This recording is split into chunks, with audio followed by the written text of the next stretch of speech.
Hare Krishna, Hare Krishna, Krishna Krishna, Hare Hare, Hare Rama, Hare Rama, Rama Rama, Hare Hare.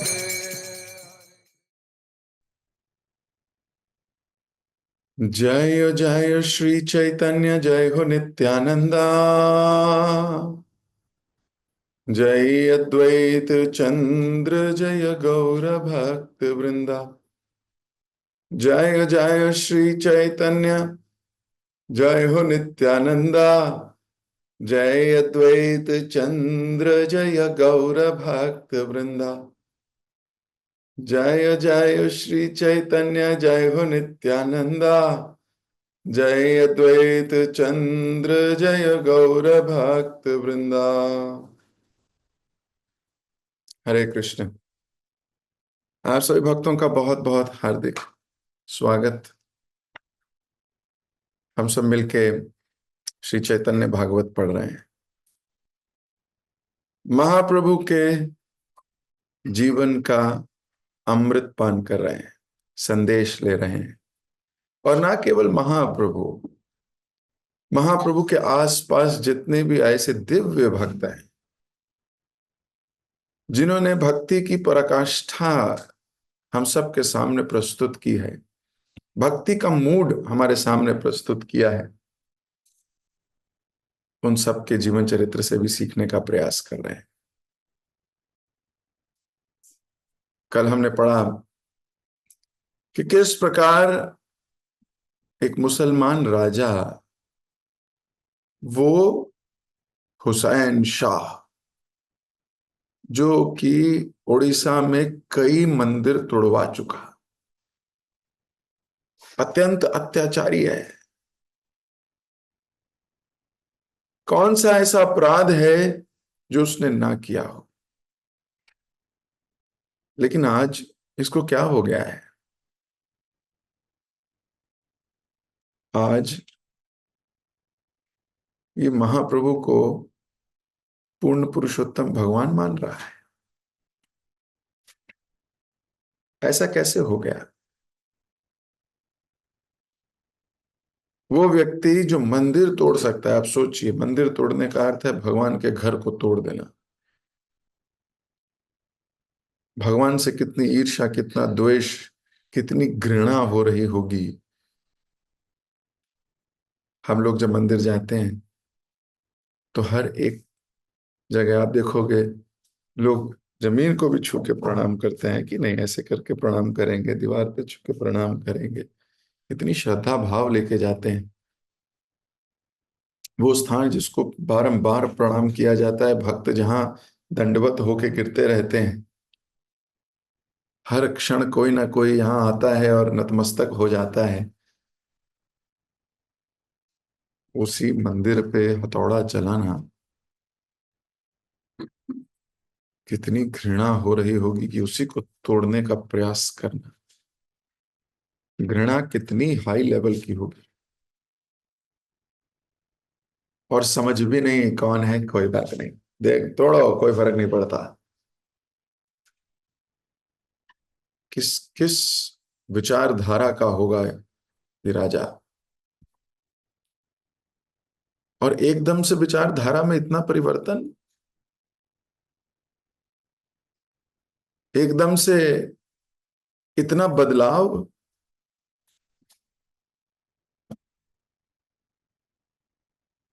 कि कल कह रहा था कि यदि कोई सन्यासी के कार्यों में बाधा डालेगा, चाहे वो कोई काजी हो, सेना का अधिकारी हो, कोई भी हो, मैं उसे मृत्यु दंड दे दूंगा। और बोल रहे थे ये जहां चाहे वहां प्रचार करे, कोई इसके मार्ग में अवरोध पैदा नहीं करेगा।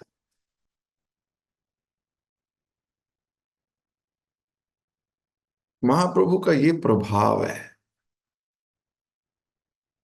ये उनका ऑरा है। और भक्त इसको देख के, इसको समझ के उत्साहित हो रहे हैं, खुश हो रहे हैं। क्रेडिट देते हैं भगवान को कि भगवान ये तो आप ही की लीला है, हे महाप्रभु ये आप ही की लीला है। सच बात है।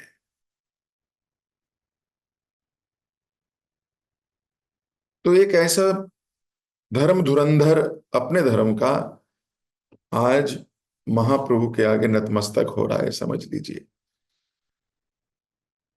लेखक लिख रहे थे, श्री वृंदावन दास ठाकुर लिख रहे थे कि एक और तो ये है, और दूसरी ओर ऐसे भी अंधे लोग थे जो सिर मुंडवाकर सन्यासी होने का दावा तो कर रहे थे, लेकिन महाप्रभु का यशोगान सुनते थे तो द्वेष होता था, हृदय जलने लगता था। कैसे सन्यासी हैं? तो ऐसे भी लोग होंगे। जब महाप्रभु के जमाने में थे, स्वयं भगवान कृष्ण भक्त के रूप में आए हैं, तो ऐसे लोग हैं, तो क्या अभी नहीं होंगे? होंगे। ऐसे लोग होंगे जो यशोगान सुनेंगे किसी भक्त का तो द्वेष से जल जाएंगे, जलने लगेंगे उनकी प्रसिद्धि से, उनकी यशोगान से, उनकी गुड क्वालिटीज से। अब होंगे ऐसे लोग, होंगे तो हम क्या करें प्रभु जी? हमें क्या करना चाहिए? हमें ये करना चाहिए कि कम से कम हम ना हो। हमें ये सोचना चाहिए, मुझे सोचना चाहिए कि मैं कभी भी किसी भक्त से, उसका यशोगान हो, बढ़ रहा हो, कहीं भी हो, इंडिया में, इंग्लैंड में, दुबई में, कहीं भी भक्त है या मेरे आसपास, आपको क्या सोचना है? आपको भी यही सोचना है। हम द्वेषी नहीं, हम उसका यशोगान करने में हम एडवर्टाइजिंग एजेंसीज हों।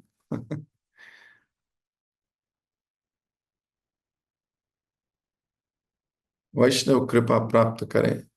This is what we all have to think. At least मैं द्वेषी नहीं हूं, मैं चिढ़ूंगा नहीं। और आप अपने अपने हृदय में देख सकते हो, द्वेष तो ऐसी चीज है जो तुरंत दिखता है हमारे अंदर है कि नहीं। कल इस पे बहुत देर में चर्चा हुई थी, एक्सेप्टेंस के ऊपर हमने बात की थी। एक्सेप्ट करना चाहिए। एक्सेप्ट नहीं करोगे तो द्वेष करोगे, एक्सेप्ट करोगे तो इंस्पिरेशन ले लोगे।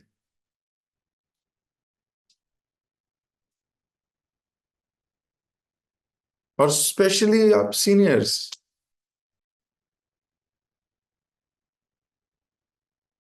गौरांग महाप्रभु का यशोगान सुनकर सबका हृदय प्रसन्न हो रहा है और कईयों का हृदय जल रहा है, यहां तक हमने कल चर्चा की थी।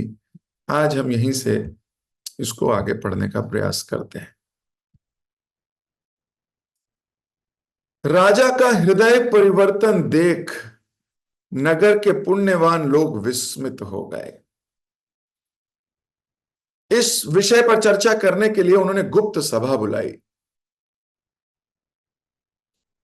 वह इस निष्कर्ष पर पहुंचे कि तमोगुणी होने के कारण हमारा राजा घोर अत्याचारी तो है, देव इच्छा से इस समय वे सतोगुण के प्रभाव में है। फिर भी कुसंग में यदि कोई उसे श्री चैतन्य महाप्रभु के विरुद्ध फुसला देगा तो वह श्री चैतन्य महाप्रभु को बुलाने का फरमान देकर न जाने क्या करे। हमें महाप्रभु के पास संदेश भेजना होगा कि यह स्थान उनके लिए सुरक्षित नहीं है, उन्हें तुरंत यहां से चले जाना चाहिए।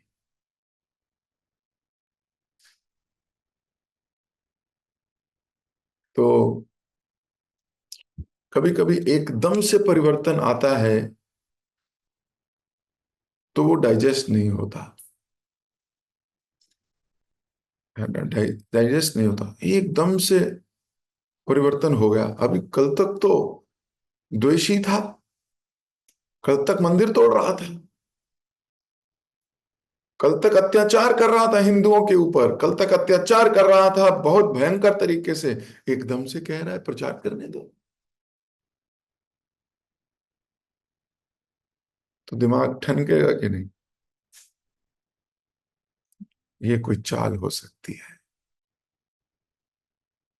जरूर इसके पीछे कुछ तो गड़बड़ है, क्योंकि परिवर्तन हुआ तो उस परिवर्तन का कोई कारण होना चाहिए।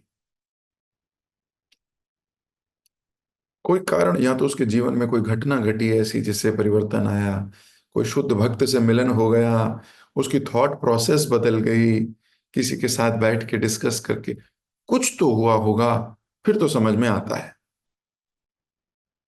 बिना कुछ किए कोई व्यक्ति एकदम से स्वीट हो जाए और बोले प्रचार कर लो, मुझे कोई प्रॉब्लम नहीं है, और जो इनको रोकेगा मृत्यु दंड दे दूंगा मैं उसको। तो सारे भक्त जो प्यार करते हैं महाप्रभु से बैठ गए सभा लेके। कुछ तो है, कुछ तो है। और सबने क्या नतीजा निकाला, बोले भाई जो भी है, राजा का चरित्र तो ठीक नहीं है, ये अधर्मी है, दुराचारी है। आज ये सही हो गया है, समझ में आ रहा है, बहुत अच्छी काम कर रहा है, लेकिन कुसंग में आ सकता है। अगर कुसंग में आ गया, फिर इसका मूड बदल गया, फिर क्या करेंगे? पता लगे बुलवा ले महाप्रभु को, बुलाओ, और फिर ना जाने मृत्यु दंड महाप्रभु को ही दे दे। राजा है, कुछ भी कर सकता है। सब लोग घबरा गए, जाहिर सी बात है। कुसंग बहुत बुरी चीज है। हमारे शास्त्र बताते हैं कुसंग बहुत खतरनाक है।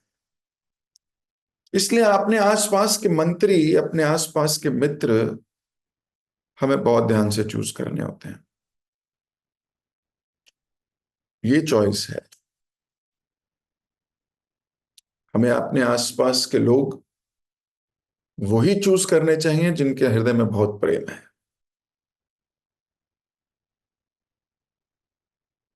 अगर आपने अपने आसपास के लोगों को ठीक से चूज नहीं किया तो आप फंस जाओगे। उदाहरण के लिए दो उदाहरण देता हूं, और बड़े करीबी उदाहरण हैं। पहला उदाहरण है रावण का। ओह रावण, अच्छा रावण, रावण। रावण जब मारीच के पास गया, मारीच तो पता है ना सबको, अपने जैसा ही है? मारीच एक राक्षस था, लेकिन भगवान राम ने एक बाण मारा था, हजारों योजन दूर जाके गिरा था, और उस बाण ने उसका हृदय परिवर्तन कर दिया। कुछ तो हुआ होगा हृदय परिवर्तन के लिए, तो देखो बाण था इस बार। अब वो सोच रहा है इनके बाण में इतनी शक्ति है। मैं मारीच, मारीच उस जमाने में, जैसे हर एक व्यक्ति में कोई स्किल होती है, कोई बहुत अच्छा बैंड बजाता है, कोई बहुत अच्छा सितार बजाता है, कोई बहुत अच्छा डांस करता है, कोई बहुत अच्छा थिएटर करता है, कोई बहुत अच्छा कोडिंग करता है, कोई बहुत अच्छा प्रसाद बनाता है, कोई बहुत अच्छा श्रृंगार करता है, कोई बहुत, है ना, सबके अंदर कोई ना कोई स्किल है संसार में। उस जमाने में अगर कंपटीशन किया जाता कि कौन सबसे बड़ा बहरूपिया है, जो रंग बदलता है, रूप बदलता है, जिसके अंदर शरीर परिवर्तन करने की शक्ति है, तो ये उसका गोल्ड मेडलिस्ट होता। कौन? मारीच। ओलंपिक हो रहे होते अगर वहां, तो ये गोल्ड पक्का था। रावण ने सोचा मुझे किसी बहरूपीय की आवश्यकता है, कौन है, कौन है? तो सबने बोला भाई एक ही गोल्ड मेडलिस्ट है, यूनिवर्सिटी टॉपर, वही है, वही कर सकता है। फिर किसी ने बोला पर वो तो साधु बन गया, क्योंकि जब मारीच को तीर लगा था, मारीच समझ गया कि ये जीवन अब राक्षस पंक्ति करने के लिए नहीं है, भक्ति करने के लिए है। उसने वैराग्य लिया, नौकरी छोड़ी, अज्ञातवास में चला गया, भगवे कपड़े पहन के सन्यासी के रूप में जीवन व्यतीत करने लगा।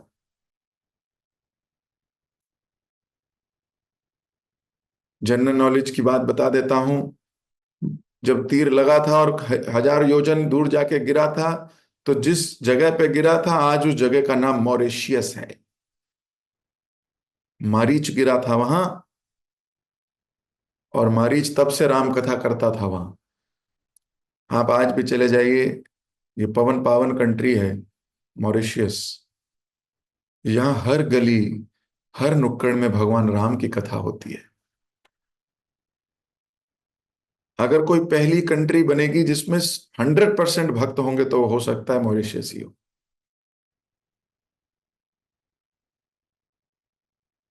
इतने भक्त हैं। तो मारीच को ढूंढने के लिए रावण निकल पड़ा। बहरूपिया चाहिए, बहरूपिया चाहिए। मारीच के पास जाके अनुनय विनय करने लगा। मारीच ने कहा मैं तो नौकरी छोड़ चुका, अब तो मैं नहीं कर सकता। रावण ने कहा नौकरी छोड़ने से क्या होगा, कला तो तुझे आती है, मान जा, नहीं तो तुझे मृत्यु दंड दे दूंगा। मारीच समझाने लगा कि देखो चलो सही बात है, इधर आओ, बैठो रावण, इधर आओ, आ जाओ, आ जाओ, जरा दोनों बैठ के थोड़ा डिस्कशन करते हैं। मारीच ने इतनी सुंदर बातें करी भगवान राम के लिए। रावण ने कहा अरे थैंक यू मारीच, सॉरी, मैं जा रहा हूं, सीता वापस करूंगा पहले ही, ये तो गलती हो गई है एक। थैंक यू, तूने मेरी आंखें खोल दी दोस्त। आपको मालूम है रावण मान गया। वो मान गया कि उसको नहीं लड़ना है राम से, उसको मित्रता करनी चाहिए। और रावण ये सोच के अपनी सभा में गया, सुबह सुबह दरबार में बैठा। कुंभकर्ण, कुंभकर्ण तो नहीं था खैर, इंद्रजीत, अक्षय कुमार, और भी कई धुरंधर लोग बैठे थे। और रावण ने कहा मैं सोच रहा हूं कि जरा वापस कर दिया जाए, क्या आप लोगों का क्या मत है? आप रावण हैं, त्रिलोकी, आपने जो एक बार कदम लिया उसको पीछे हटाएंगे, आपके यश का क्या होगा? बात तो ठीक कह रहा है। दुनिया हंसेगी आप पे, आपने ये क्या लिए, शुरू हो गई राक्षस गीता है। राक्षसों की अपनी फिलॉसफी, अपना गीत गाने लगे राक्षस। रावण तुरंत चेंज हो गया, बोले नहीं, ये मरीच ने मेरा दिमाग खराब कर दिया था, तुम लोग मेरे मित्र हो, धन्यवाद, मेरा अपना अहंकार वापस आ गया है। फिर गया मारीच के पास, कोई डिस्कशन नहीं, तेरे से डिस्कशन नहीं करूंगा, चुपचाप चल। मरीज कह रहा सही तो भेजा था, पूरा डाउनलोड करके भेजा था, दिव्य ज्ञान, दिव्य ज्ञान डाउनलोड किया था, ये क्या हो गया? फंगस कैसे लग गई इसके हृदय में? कुसंग, गलत लोगों का संग किया जिसने फिर भड़का दिया। इसलिए अपने आसपास के मंत्री बहुत समझदार होने चाहिए, बहुत समझदार। कुसंग में फंसा, फिर सीता को, फिर मारीच को बोला तुझे मार दूंगा मैं, मेरे हाथ मरेगा। तो मारीच सोचने लगा कि अब की बार तो पक्का होके आया है, कुसंग बहुत भयंकर किया है, इसके हाथों मरने से अच्छा है राम के हाथों मर जाऊं, ये भी राम की सेवा ही होगी। ऐसा सोच के मारीच गया मरने के लिए। दूसरा उदाहरण, कंस। एक बार को तो कंस ने भी सोच लिया था, जब नारद जी आए थे कंस के पास, नारद जी ने कंस को समझाया, कंस मान गया। बोलो ठीक है, बिल्कुल सही है, मैं समझ गया हूं। मैं किसी को नहीं, किसी देवकी के पुत्र नहीं मारूंगा, कोई भी नहीं। फिर क्या हुआ? फिर से अपने मंत्रियों के पास गया, मंत्रियों ने घमंड बढ़ा दिया, कुसंग। जब भी व्यक्ति गलत संग करता है, वो भ्रमित हो सकता है, बिगड़ सकता है। यही लिखा है ये। सारे भक्त चिंतित हैं, क्या चिंता है उनको? कि अभी तो सही कह रहा है राजा, लेकिन कुसंग के कारण ये बिगड़ गया तो। अधर्मी है, दुराचारी है, आज सही पाथ पे चलने का निर्णय ले रहा है, लेकिन ये निर्णय पर टिकेगा नहीं।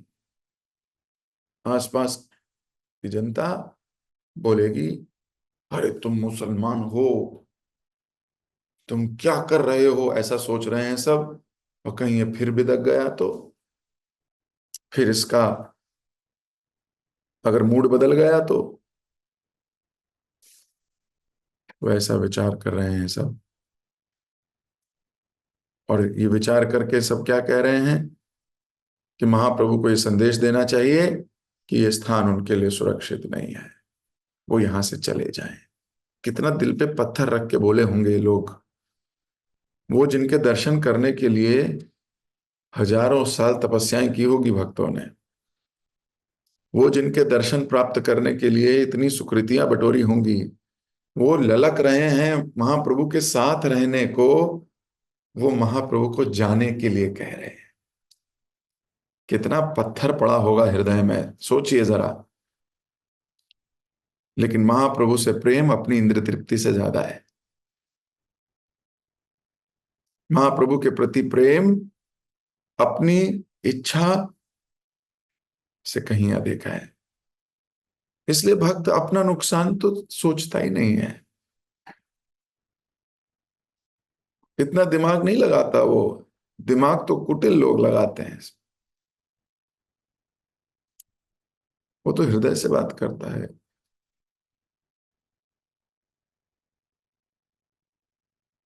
वो सोचता है हृदय से,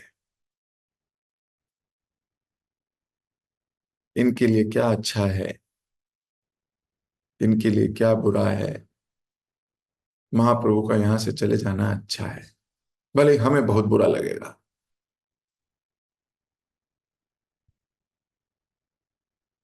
कुछ सोच रहे होंगे कि ये जा रहे हैं, हम भी साथी हो लेंगे।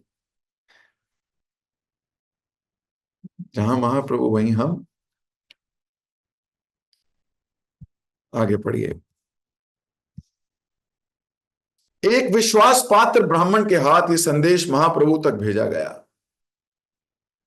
जब संदेश वाहक वहां पहुंचा, उस समय महाप्रभु संकीर्तन में मग्न थे, और वहां एकत्र असंख्य लोग हरि हरि का जय घोष कर रहे थे। महाप्रभु के अलौकिक नृत्य को देखकर वह ब्राह्मण मंत्र मुग्ध वहीं खड़ा रहा और संदेश देने का सुअवसर देखने लगा। ब्राह्मण से बात करना तो दूर, कीर्तन के समय महाप्रभु अपने परिकरों तक से बात नहीं किया करते थे। ब्राह्मण से तो बात क्या करें महाप्रभु, अभी तो उनके अपने जो निज संगी हैं, उन्हीं पर कोई ध्यान नहीं है, उन्हीं से कोई बात नहीं है। अभी तो सीधा दिव्य उन्माद में है। महाप्रभु आनंद के सागर में तैर रहे थे और अन्य सब कार्यों को भूलकर आत्मभक्ति का मधुर अमृत चख रहे थे। ये जो अंदर अमृत है ना, चख रहे हैं ना, बहुत ही डिवाइन स्टेट है ये। It is a very divine state. जब आप भगवान के नाम का आस्वादन करते हुए दिव्य आनंद आपको प्राप्त होता है। नॉर्मल आनंद नहीं, क्योंकि नॉर्मल आनंद तो थोड़ी देर में खत्म हो जाएगा। आप जलेबी खाओ, एक दो घंटे के बाद कोई जलेबी का स्वाद थोड़ी रहेगा मुंह में। हो गई, खत्म हो गई, वो दिव्य नहीं है। ये दिव्य आनंद का अर्थ है, ये आनंद आप जब चाहो ले सकते हो। न मार्केट जाना खरीदने, न पैसे जोड़ने। ये तो दिव्य स्वाद है कि हृदय में विराजमान है। जैसा कभी कभी बहुत अमेजिंग चैंटिंग से मिलता है ना कभी स्वाद, और फिर आदमी खोजता है कि उस दिन जैसा स्वाद नहीं आ रहा मेरे को चैंटिंग में। वो क्या दिन था वो, क्या मतलब अलग ही था वो, मैं बयान नहीं कर सकता। ऐसे भी कई कभी किसी ने चखा हो तो वो दिव्य उन्माद, अभी महाप्रभु दिव्य उन्माद में तैर रहे हैं, आनंद में, और सब कार्यों को भूल गए। अभी कौन क्या कार्य करना है क्या नहीं। महाप्रभु से बात करने का अवसर ना पाकर वह संदेश वाहक भक्तों के पास आया और बोला, नगर के कुछ पुण्यवान ब्राह्मणों ने महाप्रभु के लिए संदेश भेजा है। जब भी अवसर मिले कृपया ये संदेश उन्हें सुना दें। संदेश है, राजा के महल के इतने निकट रहने का भला क्या लाभ। ब्राह्मण संदेशवाहक दूर से महाप्रभु को प्रणाम करके चला गया। ये संदेश सुनकर सब भक्त चिंतित हो गए, परंतु उस समय वे किस प्रकार महाप्रभु से कुछ कह सकते हैं। महाप्रभु भाव विभोर होकर नृत्य कीर्तन में मग्न थे। अभी कौन बोले महाप्रभु, ये भी बहुत इंपॉर्टेंट है। महाप्रभु अभी दिव्य आनंद में है, कौन उनका आनंद भंग करे। कई बार कुछ ओवर कॉन्फिडेंट लोग बोलते हैं, बोलते हैं अरे मुझे तो मैं, अरे मैं बोल अभी बोल के आता हूँ, मेरे थोड़ी यार इसमें क्या बात है, क्या तुम लोग ऐसे ही बोलते रहते हो, मैं जा रहा हूँ देखो अभी बता के आता हूँ, इसमें क्या बड़ी बात। ऐसा नहीं है कोई। इतना फेमिलियरिटी, इतनी रिस्पेक्ट कम नहीं हुई है अभी। अभी महाप्रभु के आनंद को भंग करने की हिम्मत नहीं है किसी की। ये रिस्पेक्ट का बहुत हाई लेवल है।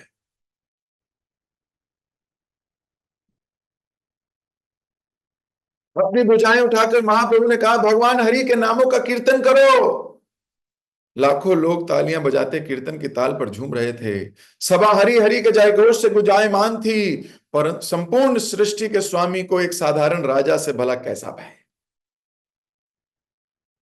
महाप्रभु के संग में सामान्य लोग साक्षात मृत्यु के भय से मुक्त हो गए थे, फिर एक मृत्यु राजा का भय कैसे रह सकता है। परंतु संदेश सुनकर भक्तगण चिंतित हो उठे। शीघ्र ही महाप्रभु पूरी स्थिति भांप गए। मुस्कुराते हुए अपने दिव्य भावों का संवरण कर लिया, भाव को समेट लिया महाप्रभु ने। समझ गए कुछ टेंशन है।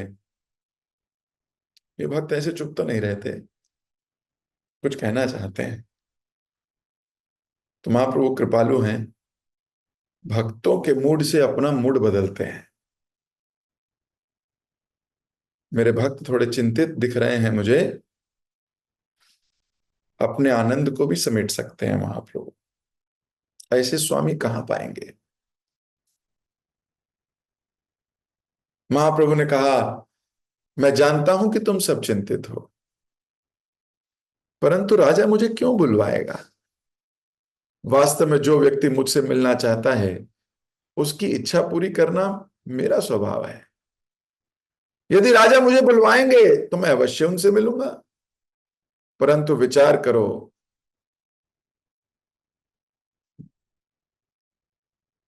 क्या राजा में मुझे बुलवाने की शक्ति है।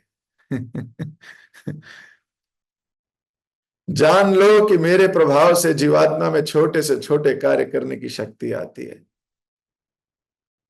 दूसरे शब्दों में मेरे प्रभाव से ही राजा मुझे बुलवाने का आदेश दे सकेगा।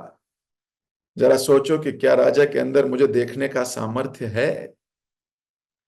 बड़े बड़े योगी देवगण लंबी तपस्या के बाद भी मुझे देख नहीं पाते। मैंने हरिनाम संकीर्तन का प्रचार करने के लिए अवतार लिया है और इसके द्वारा मैं समस्त पापी जीवों का उद्धार करूंगा। अब तक मेरी सत्ता और भगवता को स्वीकार ना करने वाले असुर भी मेरे पवित्र नाम का कीर्तन करके आंसू बहाएंगे। जिस भक्ति को प्राप्त करने के लिए देवता और ऋषिगण उत्सुक रहते हैं, मैं मुक्त रूप से उसका वितरण करूंगा। यहां तक कि घोर पापियों, चंडालों, शूद्रों, स्त्रियों को भी यह प्राप्त होगी। परंतु जो लोग अपने धन, विद्या, कुल, ज्ञान के नशे में चूर होकर मेरे भक्तों की निंदा करते हैं, वे कभी मेरे वास्तविक स्वरूप को समझ नहीं पाएंगे।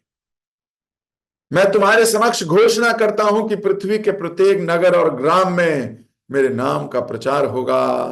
महाप्रभु के जय।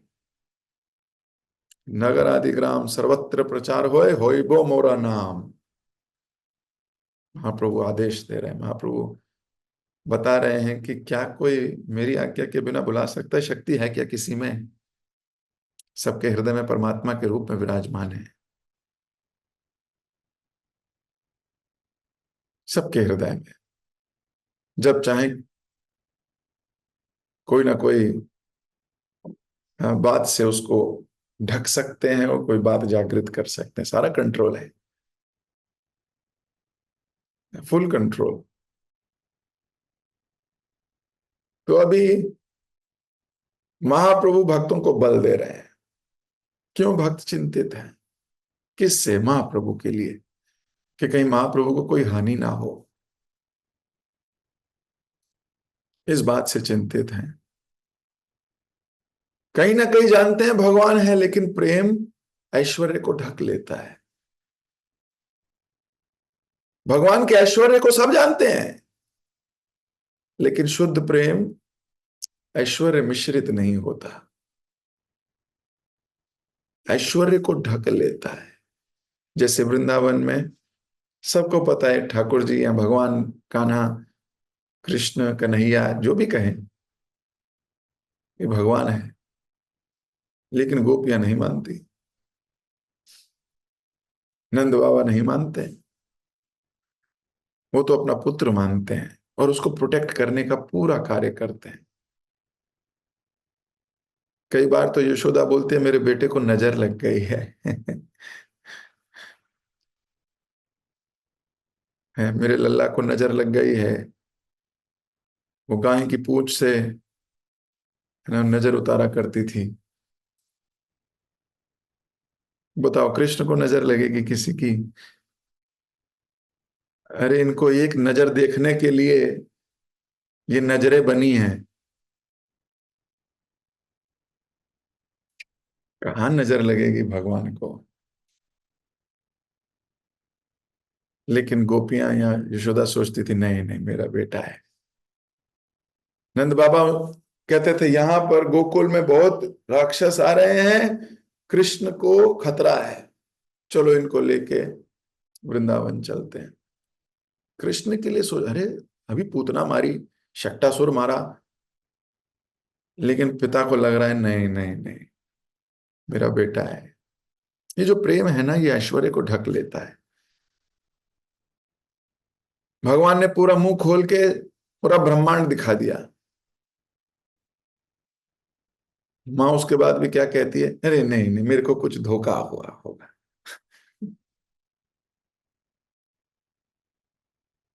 बोल, तूने मिट्टी खाई? मिट्टी खाई तूने? मुंह खोल। भगवान बोले मिट्टी नहीं, ब्रह्मांड खाया हुआ है। लो देख लो मुंह में, ये पूरा ब्रह्मांड खा लिया है। यशोदा मैया फिर भी उसके बाद भी क्या बोलती हैं? मंदिर में जाके दंडवत प्रणाम करती हैं भगवान को कि भगवान मेरे को समझ नहीं आ रहा, आप संभालिए। नारायण के विग्रह के समक्ष प्रणाम करती है यशोदा, और फिर आके बोलती है मेरा बेटा ही है, कोई बात नहीं, मेरे से कुछ हुआ होगा, भगवान इसकी रक्षा करना। वो तो किसको बोल रही? नारायण को बोल रही है, कृष्ण की रक्षा करना। क्यों? क्योंकि प्रेम है, ये प्रेम का स्वभाव है।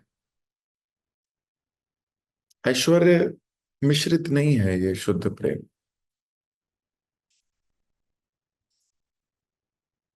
तो सारे भक्त चिंतित हैं महाप्रभु को लेके कि कहीं महाप्रभु पे कोई कष्ट ना आ जाए।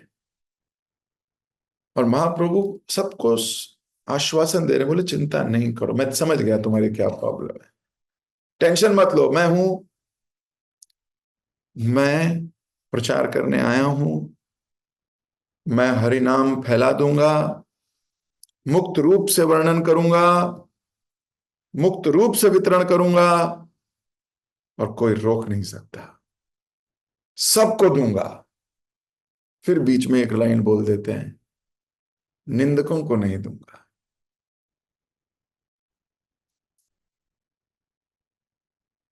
बार बार बता रहे हैं, निंदक को नहीं। निंदक कौन है? जो निंदा करता है। किस चीज की? या तो व्यक्ति की, या उसकी गतिविधि की। निंदा करता है, वो निंदक है। फिर बोल दिया कि अगर कोई मेरे भक्तों की निंदा करता है, ये नहीं बोल रहे मेरी निंदा करता है। क्या बोला महाप्रभु ने? पढ़िए फिर से इस लाइन को पढ़ के समाप्त करेंगे क्लास को। मेरे भक्तों की निंदा करते हैं वे कभी मेरे वास्तविक स्वरूप को समझ नहीं पाएंगे। लो जी, तो इसलिए निंदा से हमें बचना चाहिए। कैजुअल मत होना। निंदा के लिए भी मैं देखता हूं कई बार लोग निंदा करने के लिए भी कैजुअल हो गए, उन्हें डर ही नहीं लगता।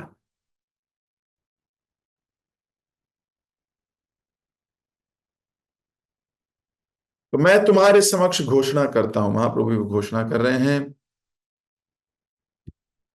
तो हम भी अपनी वाणी को यहीं विराम देंगे। महाप्रभु के कथनों में बल है, बल लेते हैं।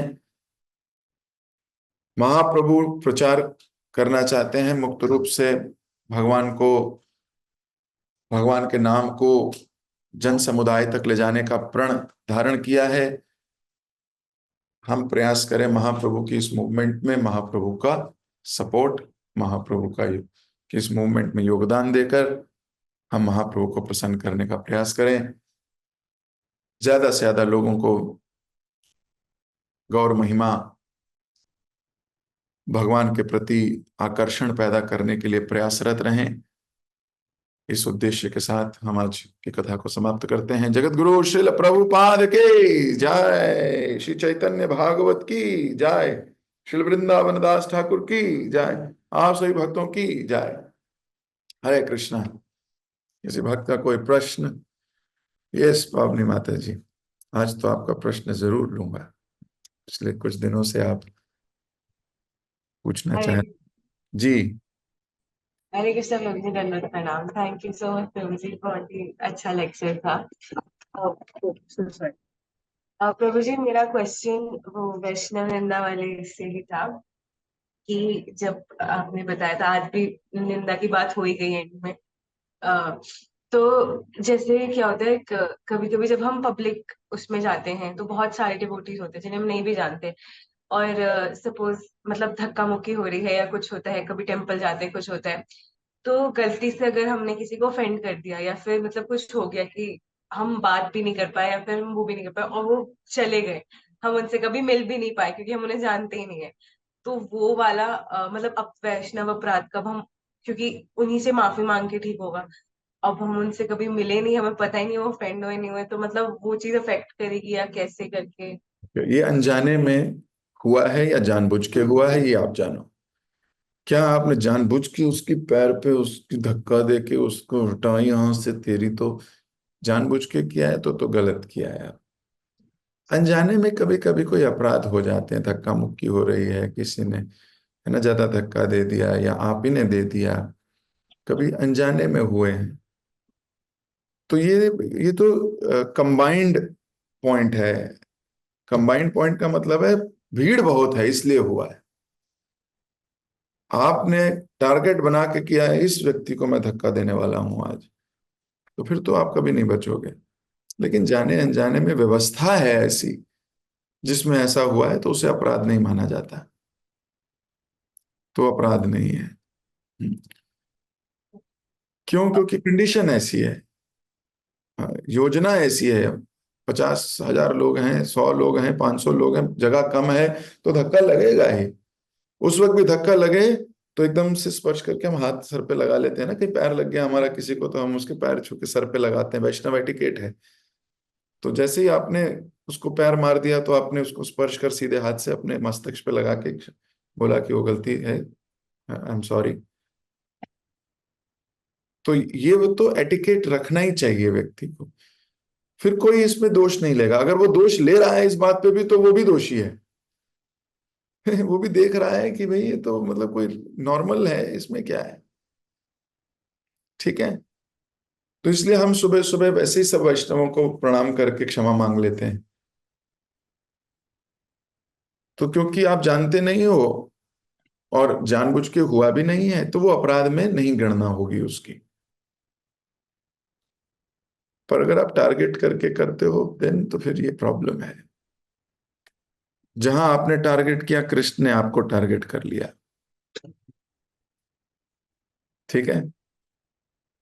पर जी कौन, मतलब जैसे सपोज हमारी कोई टेम्पल में सेवा है या कुछ है, और किसी से थोड़ी बात हो गई और वो मतलब मे भी थोड़ा ऐसे हो गई, सपोज प्रसाद बांट रहे हो उसी में कि अरे माता जी ऐसे, या कुछ भी किसी ने मतलब हो गया थोड़ा, और बेसिकली हम उनसे बाद में फिर मिल नहीं पा रहे हैं क्योंकि नहीं मौका, तो मतलब क्योंकि जैसे जो हमने वैष्णव अपराध की बात की थी, तो अनजाने में भी हुआ था तो उनको इफेक्ट हुआ था, तो मिल नहीं पा रहे वापस, तो फिर मतलब मेरे को उस चीज से इसलिए थोड़ा। विनम्रता से करना चाहिए सब काम।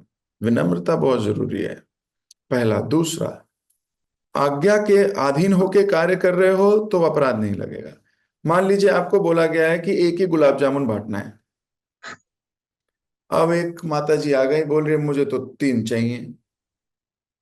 आप बोल रहे हो माता जी मैं नहीं दे सकती, मैं एक ही दूंगी। बोले कैसे नहीं देंगी, देना चाहिए तुमको।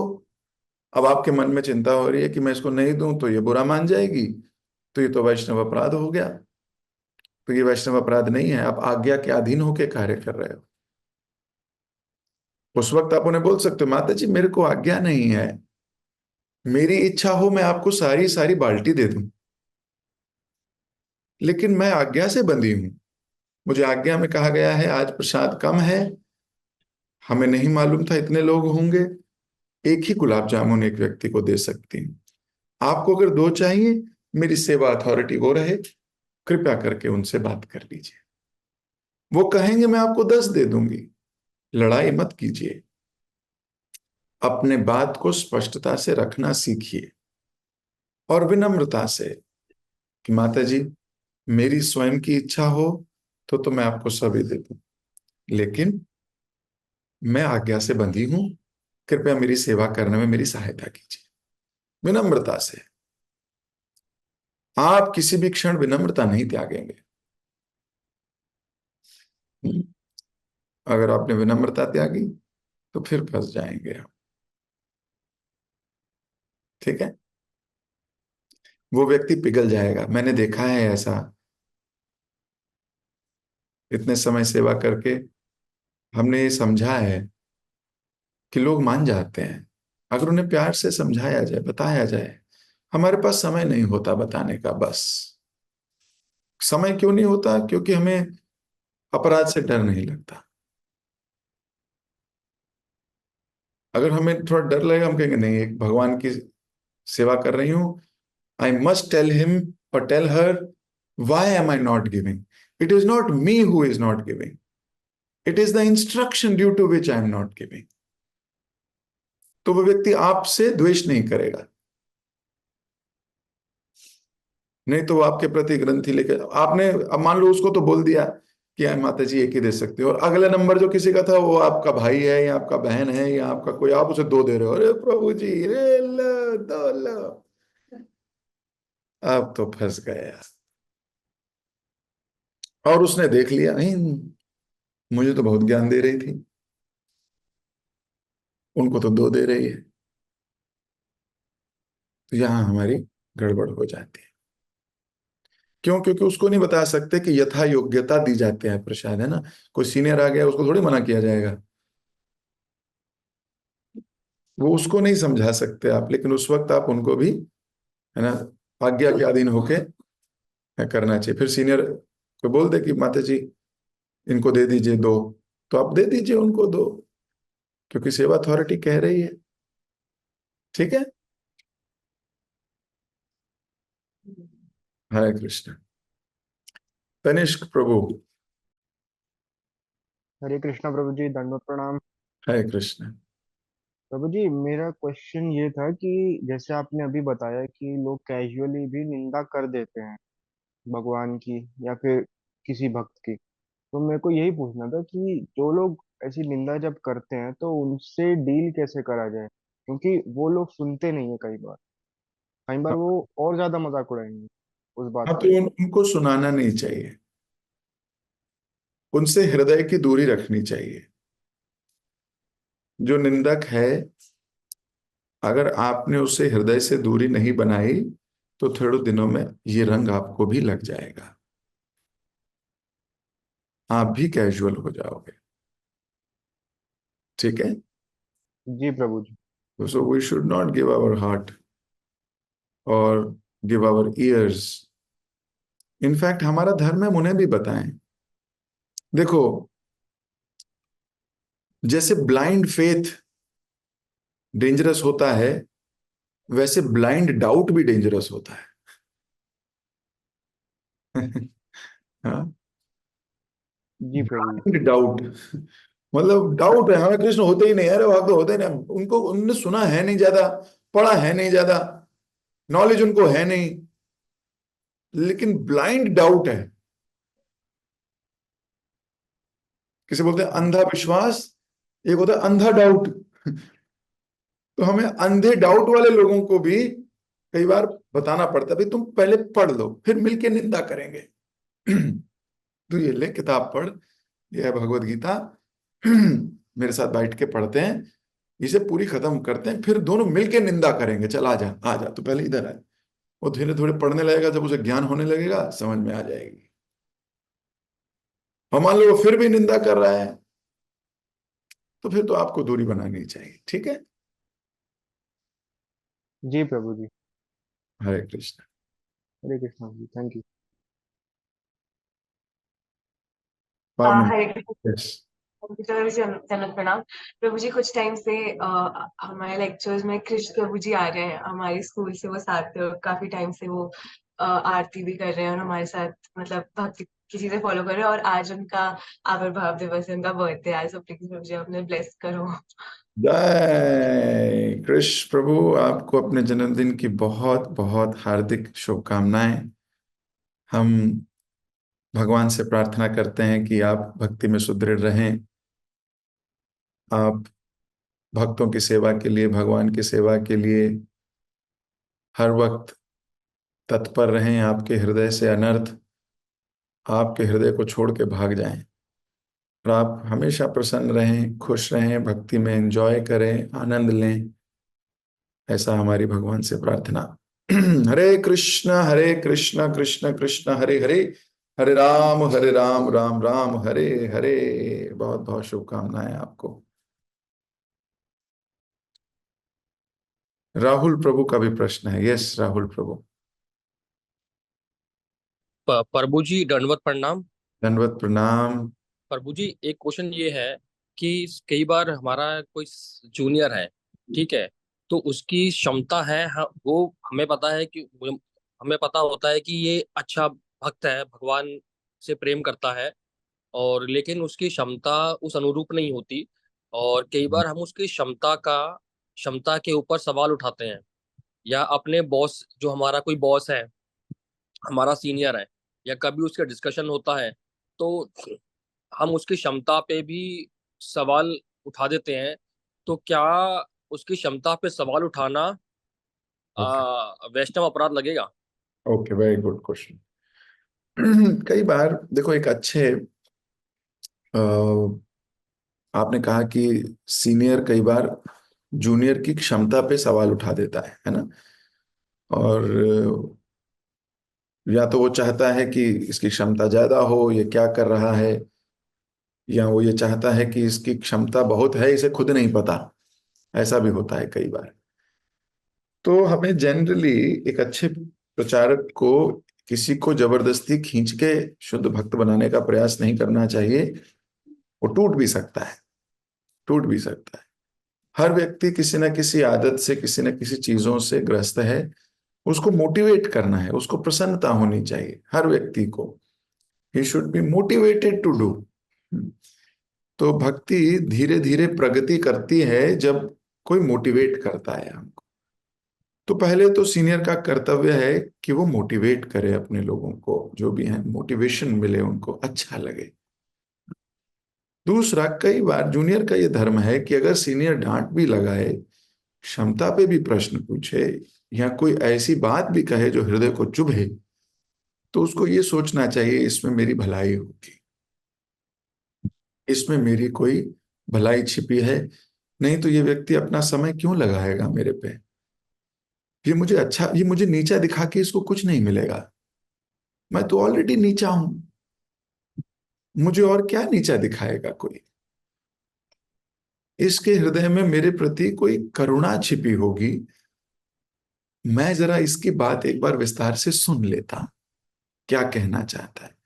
फिर हमें दोनों तरीके से कार्य करना चाहिए। Senior must motivate the juniors, and juniors must always have faith कि whatever my senior is saying उसमें कुछ मेरिट जरूर है।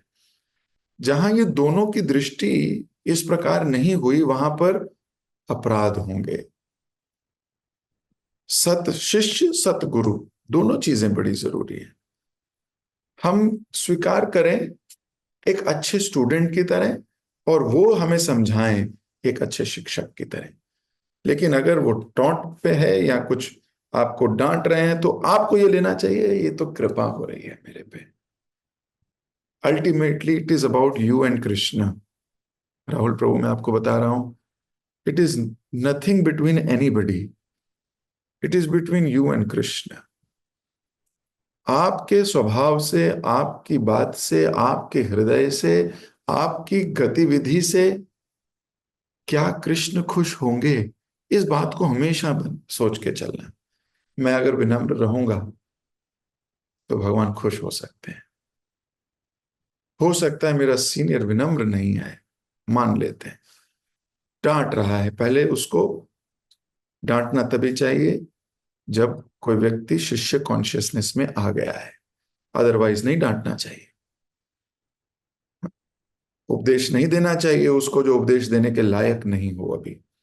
दूसरा, और अगर उपदेश दिया जा रहा है तो उस व्यक्ति को बड़े प्रेम से उस उपदेश को स्वीकार करना चाहिए। और अगर फिर भी कॉन्फ्लिक्ट रेज हो रहा है तो हमें सीनियर्स के पास जाना चाहिए और डिस्कस करना चाहिए। That is the process. ठीक है। प्रभु जी, एक थोड़ा एक्सटेंडेड थोड़ा एक है इसमें, मतलब अगर इसमें, हाँ हाँ। हाँ, हाँ, जैसे कई कई बार क्या होता है कि मतलब दो लोग हैं, ठीक है। अब मुझे मतलब पर्सनली किसी एक को चुनना है काम के लिए, मतलब टीम के अंदर मुझे किसी एक को चुनना है। एक तो भक्त है, भगवान से प्रेम करता है, हम्म और उसके साथ रहने से अपनी भी मतलब भक्ति बढ़ सकती है, हम्म ये भी आएगा। और दूसरा हैगा, वो उस सेंस में है तो मतलब भगवान उसमें भी है, मतलब लेकिन उस सेंस में वो भक्ति नहीं बढ़ा सकता हमारी भी, बट लेकिन वो काम के लिए अच्छा है, ठीक हम्म। है। अब जब अब हमारा सीनियर है, हमारा बॉस है, और मेरे को मतलब काम के लिए तो वो व्यक्ति चाहिए जो मेरे काम के लिए अच्छा है। आप एक मिनट, आप अपने ऑफिस का और बात है ना, ये हाँ मटेरियल सर, मैं ऑफिस की बात कर रहा हूँ, अच्छा, ऑफिस की बात मटेरियल कर रहा हूँ। वर्ल्ड है। ओहो ठीक है, तो मेरा दृष्टिकोण अभी मटेरियल। ठीक है, बताओ, अब पूछो।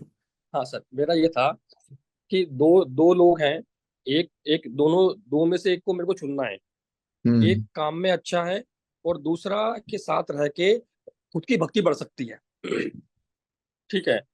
अब हम तो मतलब मैं तो ये चाहूंगा कि जो काम में अच्छा है वो मुझे मिले, ताकि मेरा काम अच्छे तरीके से हो। लेकिन ये भी है, लेकिन अगर मैंने जो भक्त है, अब उसको जब तक मैं अपने बॉस को ये नहीं बोलूंगा कि भाई इसमें ये इतना अच्छा नहीं है, या मैं उसके बारे में नहीं बोलूंगा कि ये बढ़िया नहीं है इतना, या इसकी क्षमता कम है, तब तक तो मुझे वो दूसरा मिलेगा नहीं जो बढ़िया है काम में। तो यहाँ पे तो मैं उसकी बुराई कर रहा हूँ इन द सेंस, लेकिन वो भक्त है। ठीक है, ओके। देखो, ऑफिस के काम में आपको ऑफिस के हिसाब से चलना चाहिए। ऑफिस के काम में आपको, क्योंकि आपके ऊपर भी सीनियर्स हैं, आपके ऊपर भी लोग हैं जो आपके कार्य को देखते हैं, जो कार्य कराना है उसमें ये दृष्टिकोण होना चाहिए कि ऐसा व्यक्ति लिया जाए जो ये कार्य कर सके। अब उसमें अगर वो भक्त मिल जाए तो श्रेष्ठ है, क्योंकि वो आपका भक्तिवर्धन भी होगा, काम भी होगा। लेकिन आपको अपने ऑफिस के कार्य के लिए जिस व्यक्ति में वो स्किल है, उस व्यक्ति को ही करना चाहिए। ये तो पॉइंट है। एक दृष्टिकोण ये है कि दोनों क्यों नहीं। अगर आपके ऑफिस में दो लोग हैं, मेन कार्य के लिए एक को चुनिए, दूसरे कार्य के लिए दूसरे को चुन लीजिए उसकी योग्यता के अनुसार। अब किसी व्यक्ति में अगर वो भक्त है पर वो कार्य करने की योग्यता नहीं है, तो आप उसे क्यों चुनेंगे? ठीक है, थोड़े दिनों में आपके ऊपर ही प्रॉब्लम्स आनी शुरू हो जाएंगी, क्योंकि आप वो डिजायर्ड आउटपुट दे नहीं पाओगे ऑफिस में, और लोग आपके ऊपर प्रश्न पूछने लगेंगे और फिर कहेंगे कि ये तो भक्तों की फेवर कर रहा था, उस व्यक्ति को ले लिया जिसको आता नहीं है और इसलिए फंस गया काम। तो ऐसा मत कीजिए, अल्टीमेटली आपके ऊपर घूम के आ जाएगी बात। इसलिए आपको क्या करना चाहिए, जिस कार्य के लिए जो व्यक्ति, क्योंकि ये कर्मी क्षेत्र है, आप ऑफिस की बात कर रहे हो, डोंट बी सेंटिमेंटल। आपको अपना वही कार्य करना है जो कार्य दिया गया है, पर हाँ कोशिश कीजिए उसमें भक्त मिल जाए तो बहुत अच्छी बात है, बहुत अच्छी बात है। लेकिन स्किल सेट के अनुसार कार्य बांटना चाहिए व्यक्ति को, जिसका जो स्किल उसी स्कूल में ऑफिस में आपको यूज करना चाहिए। समझ में आ रहा है? हाँ जी प्रभु जी, थैंक यू प्रभु जी। हरे कृष्ण। हरे कृष्ण। ओके, अभी हम आके ऑफिस जाइबे होबे। जगत गुरु शिल प्रभुपाद की जाए।